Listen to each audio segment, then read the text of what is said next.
Welcome to Pindar Poetry. We hope you learned something new. You start now, go to the Velvet Room and talk to Caroline and Justine. This opens Fusion. Make sure you have 1, 0, 0, 0, 10, 0, 0, 0 yen and spare personas to fuse. These basic speed results. Next, check your compendium and mark personas you want to register.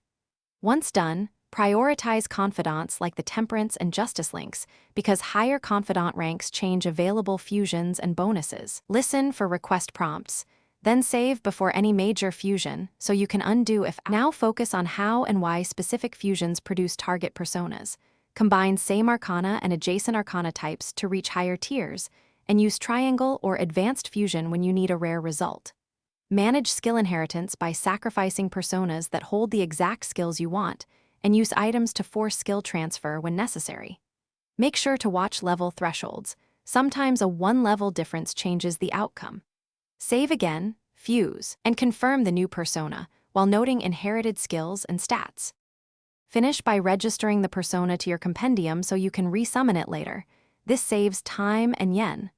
Once registered, you can sell duplicates for cash, but make sure the compendium entry exists first. If you don't get the persona you expected, don't panic. Reload your save and swap sacrificial personas or change skill inheritances because small swaps shift outcomes. Finally, consider returning in New Game Plus to access higher-level fusions and additional skill pass-ons for perfect builds. Thanks for watching. Consider subscribing if we helped you.